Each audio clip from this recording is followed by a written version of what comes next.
Good morning সবাইকে। কেমন আছো সবাই? আশা করবো সবাই ভালো আছো, সুস্থ আছো। চলে আসলাম আবার নতুন ভিডিও নিয়ে, নতুন ব্লগে। তো আজকে যাবো তোমার গিয়ে ব্লাড টেস্ট করতে। এখন তোমার গিয়ে 8টা পার হয়ে গেছে, 8:30 মতো সামথিং বাজে। কারণ ঠান্ডার মধ্যে সকালবেলা যাচ্ছি না, শুধু ক্রেটিনাইন আর হিমোগ্লোবিনটাই টেস্ট করবো তার জন্য। কারণ যদি ফাস্টিং করতাম সুগার ফাস্টিংটা, তাহলে তোমাকে সকালবেলা না খেয়ে যেতে হতো, তার জন্য সকালে যেতাম।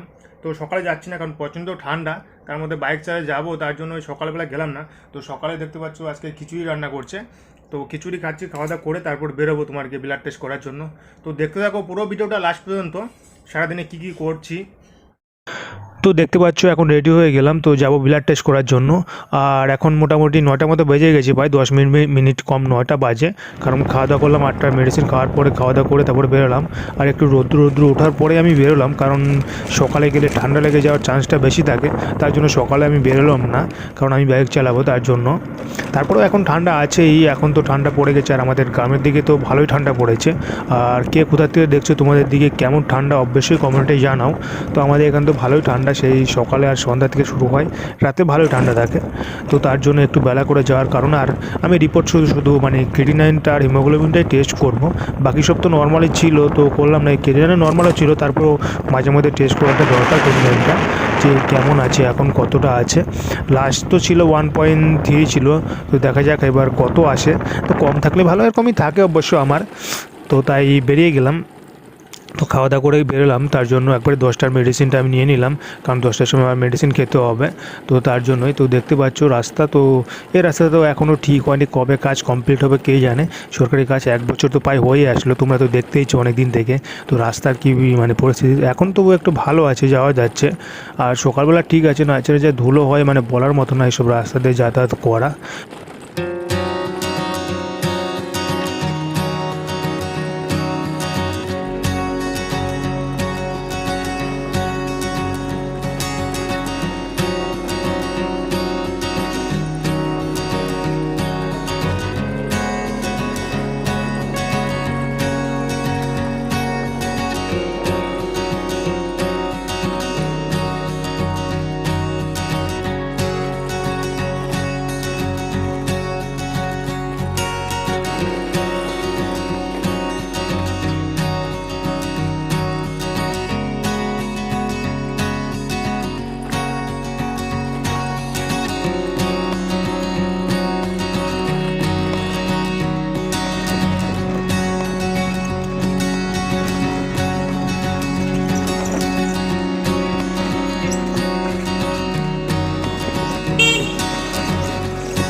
তো তোমার গিয়ে ব্লাড টিলার দেওয়া হয়ে গেল, এখন বাজে তোমার গিয়ে 9:30টার মতো বেজে গেছে।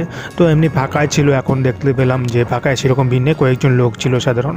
তো ফাঁকাই ছিল, তো অনেকটা ভালো হলো, গেলাম ফটাফট দিয়ে দিলাম। আর আমাকে সকালেও আসতে হলো না, তার জন্য। আর এখানে সেরকম ভিড় হয় না। আর একটা মেডিসিন নিয়ে নিলাম, কারণ আমার প্রেশারের মেডিসিন একটা কম ছিল, তো সেটাই আমি নিয়ে নিলাম। আর ওখান থেকেই মেডিসিনের দোকান আছে, আর সোনস্কা নেই, যেখানে আমি ব্লাড টেস্ট করি, তো ভিতর থেকে নিয়ে নিলাম, নিয়ে তারপর চলে আসলাম। আর রিপোর্ট তো আমি অনলাইনে মোবাইলে আমি পেয়ে যাবো, মোবাইলে রিপোর্ট পাওয়ার পর তোমাদের অবশ্যই আমি নেক্সট ভিডিওতে তোমাদের আমি কালকে দেখাবো যে আমার রিপোর্ট সমস্ত কেমন আছে, এখন ক্রেটিনাইন হিমোগ্লোবিন কতটা আছে। তো দেখতে দেখতে চলে আসলাম বাড়ির কাছে, দেখতে পাচ্ছ। তো সারাটা দিন কী করছি সেটাই তোমাদের সাথে আজকে শেয়ার করবো বাড়িতে গিয়ে। তো দেখতে থাকো পুরো ভিডিওটা লাস্ট পর্যন্ত। তোমার কি রাস্তার মাঝখানে 10টা বেজে গিয়েছিলো, তো সেখানে সেখানে আমি মেডিসিনটা খেয়ে নিয়েছি, কারণ যাই করি মেডিসিনটা তো টাইম মতো খেতে হবে। এমনি যাই যে মানে যেটাই করো না কেন সবাইকে বলবো মেডিসিনটা অবশ্যই টাইম মতো খেবে ট্রান্সপ্লান্টের পরে। তো সেটাই আমি টাইম মতো খেলাম। আর বাকিটা তো এখন আমি ডাক্তার দেখাতে যাচ্ছি না, ডাক্তার দেখাতে আমি যাব জানুয়ারির 2 তারিখে, মানে মালদাতে ডাক্তার অ্যাপয়েন্টমেন্ট নিয়ে আছে। আর সেম ফান্ডটা আমি অ্যাপ্লাই করেছি, সেটা যদি আসে লেটারটা চলে আসে তাহলে সেটাকে আমি বাবাকে দিয়ে পাঠিয়ে দেবো আর ওখান থেকে মেডিসিনটা আনতে পাঠিয়ে দেবো। তো সেটাই করব। আর দেখতে পাচ্ছ এবার বাড়িতেই চলে আসলাম। আমি তো খাওয়া দাওয়া করেই চলে গেছিলাম, মানে খাওয়া দাওয়া করেই গিয়েছিলাম, সকালের ব্রেকফাস্ট করে খিচুড়ি খেয়েছিলাম দেখতে পেলে। তো এখন মা সবজি কাটছে, রান্না করবে। দেখতে পাচ্ছ ওটা মূলো শাক ছিল, আর এদিকে আজকে নিরামিষই রান্না করবে শুনলাম। তো তোমার কি ওখানে আছে কি মানে লাউ দিয়ে আছে, কারণ লাউটা আমি অ্যাকচুয়ালি বেশি খাই, আমার ভালো লাগে, আমার প্রবলেম নেই। ওখানে চিম টিম মূলো টুলো দিয়ে ওটা একটা নিরামিষ তরকারি করবে। আর একটা বেগুন আছে, তো বেগুনগুলো পোকা হয়ে গেছে আর আমাদের গাছের বেগুনই ছিল। তো তার জন্য মা রান্না করার জন্য সব সবজি টবজি কাটা হয়ে গেল। আর এদিকে আমি এখন 12টা পার হয়ে গেছে, তো তার জন্য আমি জলটা গরম করতে বসালাম, কারণ আমি ঠান্ডা দিন পড়ার পর থেকে গরম জল করে চান করি মিক্সার করে। তো লাইনে গরম জলটা বসিয়ে দিলাম। আর এদিকে মা রান্না করছে দেখতে পাচ্ছ। আর এদিকে ধানটা কিছুটা জমি থেকে কেটে রাখছে, এটা তোমার কি বাড়িতে পাই মেশিনে মারবে, সেটা তোমাদের সাথে আমি পরে দেখাবো না কীভাবে মারে। তো পাই মেশিনে মারবে, আর বাকিটা ছিল যতটা, আর ওটা তোমার গিয়ে মেরে দিয়েছে ডাক্তার দিয়ে দেখতে পেলে। আর অল্প কিছু আছে সেটা বাড়িতে রেখে দিয়েছে, মারবে। তো এখন তো কাজের চাপ, তো মারতে পারছে না, সেটা পরে মারবে, এখনকার দাম তো অসুবিধা নেই।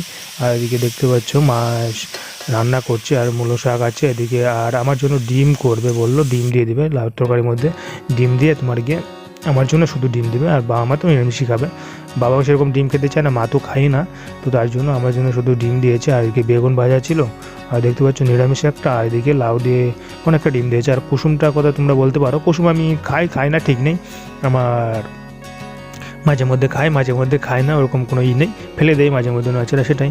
তারপর দেখতে পাচ্ছ বিকেল হয়ে গেছে, তো এখন যাই একটু রাস্তা দিয়ে গেলাম। আর বাবা আর মা গিয়েছে তোমার কি জমিতে কপি মানে চারা লাগানোর জন্য, কপির চারা ফেলেছে, তো কপির চারা লাগানোর জন্য। ওদিকে আমাদের জমি আছে, তো সেখানে তোমাদের সাথে একটু নিয়ে যাই, তোমাদের সাথে একটু শেয়ার করি চলো। এই নদীর পাড়ে দেখতে পেরেছি, নদীর পাড়ে অনেক স্মৃতি মানে জড়িয়ে আছে ছোটোবেলায়, মানে অনেক কিছু করেছি এখানে। রাতে একটা নেই দুটা নাই, মানে অনেক আড্ডা মারতাম গরমের দিনে। আর ঠান্ডার দিনে আসলে পরে রাত হলে বন্ধুরা মিলে চলে আসতাম খাওয়া দাওয়া করে, এসে নিয়ে তো এখানে আগুন জ্বালিয়ে সারা রাত এখানে আগুন পোহাতাম, মানে এক কথায় ঠান্ডার দিনে এইভাবে আড্ডা মারতাম বন্ধুরা মিলে, অনেক মজা করতাম। সেই দিনগুলো সত্যি খুব মিস করি। এখন তো সব বন্ধু বান্ধব সবাই হারিয়ে গেছে, মানে কি বলবো আর, মানে যখন যার যার মতো ব্যস্ত, এখন অনেকটাই তো সবার বয়স হয়ে গেছে, সবাই সংসারের দিকে হাল দিয়েছে বুঝতে পারো। তো তার জন্য তো এখন দেখতে পাচ্ছ চলে আসলাম আমার জমির কাছাকাছি প্রায়, কারণ একটু দূরে, বেশি দূর না বাড়ির থেকে। দেখতে পাচ্ছ এখানে ভুট্টা লাগিয়েছে, এটা তো মানুষের জমি, আমাদের না।